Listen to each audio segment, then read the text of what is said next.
PVC bushings are used with FRP structure. The bushing is used to increase the bearing surface of the structural connection, which diminishes the concentrated stress on the connection. A pocket washer is used in place of a bushing on the exterior of the tower where casing will be installed. The pocket washer allows the bolt to be recessed. This is what a recessed bolt looks like when using a pocket washer. When working with FRP, it is important not to over-tighten hardware. When hardware is over-tightened, it will bow the structural member, diminishing the member's structural integrity. When installing a splice block on a tie line, it is important to ensure each tie line and the splice block are level. In this clip, an employee is splicing two vertical columns together. The splice will be made with a 4-inch channel on each side. Notice the channel is faced inward to encase the columns. With the splice installed in this manner, the columns cannot shift and will remain perfectly in line with each other. The employee installs one bolt at the top of the splice to secure the splice in place. Next, he installs the bottom bolt. Working from the outside in on a splice is the easiest way to install a splice.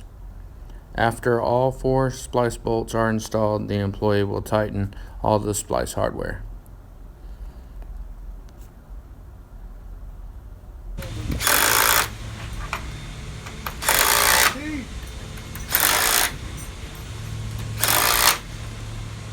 This structural member has been fabricated to utilize a scarf joint.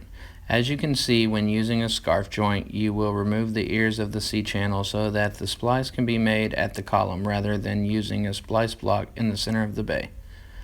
When installing this member, it will connect to 3 columns. The member will be bolted to the first 2 columns and end flush with the last column. This connection will be bolted when the other member of the splice is attached. The structural member that has been modified will be placed under the unmodified structural member. Using this method allows the second member that will be bolted up to attach to 2 columns and eliminate the need for a splice block. It is important when splicing structural members not to use a short splice. A short splice is any splice that is not fixed at 2 or more points. On a column, the fixed points will be tie lines, and on a tie line, the fixed points will be columns. In this clip, an employee will demonstrate how to install a brace. The brace he is installing is the 2-part section of the X-brace. The longer, single section of the X-brace has previously been installed. The brace is being installed on an exterior bent line. Due to this, the brace will only have brace straps on the interior side of the brace.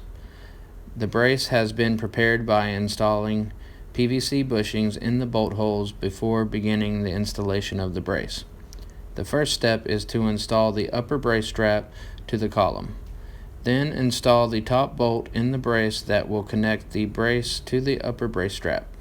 Note: you do not want to fully tighten any bolts until the brace is completely installed. Next, you will install the second bolt connecting the brace to the brace strap.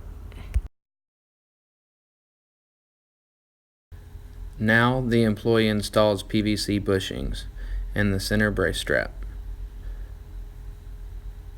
Once the center brace strap has been installed, he will bolt up the rest of the bottom section of the upper brace.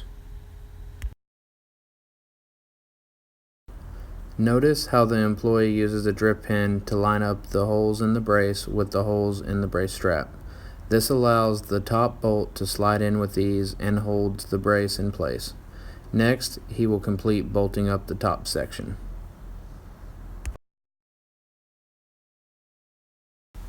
Now, the employee will prep the lower brace for installation by ensuring the brace has PVC bushings.